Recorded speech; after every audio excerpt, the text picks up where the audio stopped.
It feels like every single one of us now has at least one indoor plant, either in our house or office, or maybe you've got a beautiful indoor planter. Even better, a hanging basket with a cascading indoor plant. Even better than that, maybe a whole atrium indoor garden. And this is good for us in so many different ways, both in the mind as it de-stresses us, but also because it cleanses the air we breathe. They're very important things. There's something that all indoor plants have in common, no matter what position they're in, and that is they have to be cared for the same way. It all starts with a good watering. These pothos hanging baskets don't need huge amounts of water. In fact, a light misting every day is all they require as far as water goes. I've achieved this by using the Holman misting system, which has a tap timer that can be set up for multiple runs if necessary. But to get pothos growing happily like this, these guys get just 20 minutes of light mist, delivering around 5 millimetres of water per day in summer, and they're only watered every second day in autumn. You probably saw the story a couple of seasons ago where I created this epiphytic living tree. Now, what you do is you can use old tree trunks or branches in this case, fix them into the ground, and then you put plants like Bromeliads, these beauties here.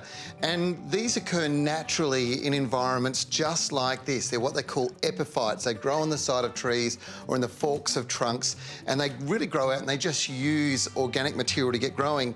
They're very adapted. Water is important, but some of them require less than others, like these guys. Tillandsias are often called air plants, and they don't need roots as such, as they've adapted to draw moisture from the atmosphere around them. To be able to survive, their nutrient sources are generally leaves and organic matter as it breaks down.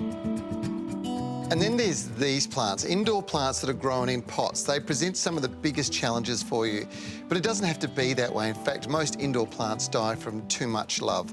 So give them a little less, and what I mean by that is they only need 2 to 3 glasses of water a week. And then there's nutrients, which are very important. In fact, nutrient supply is the most critical thing to all indoor plants, whether in a garden or pot. And the key is small amounts regularly and a balanced diet. Sounds a bit like the way we should live to stay healthy too. Liquid plant foods are good. In fact, Trev liquid is my preference for an occasional boost for air plants and bromeliads. It's probably your only and best option. It's simple to apply, especially if you have a hose-on pack, and the good old watering can is also an option.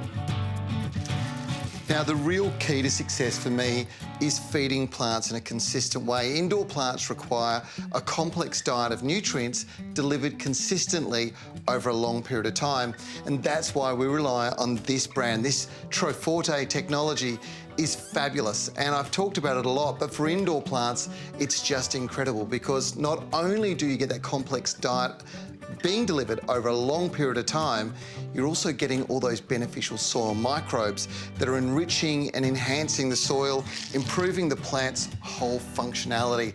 That's really important if you want strong, healthy plants. Application of this new Trev M indoor and patio blend is simple. Use the little cup in the 700-gram tub and use just one sprinkled across the surface of the soil. And give the plant a watering afterwards. It can be used in pots, for hanging baskets, and on garden bed soils as well. And you only need to apply once every 4 months. You know, your favourite indoor plant needs this. This probiotic soil tonic really gives them a massive boost.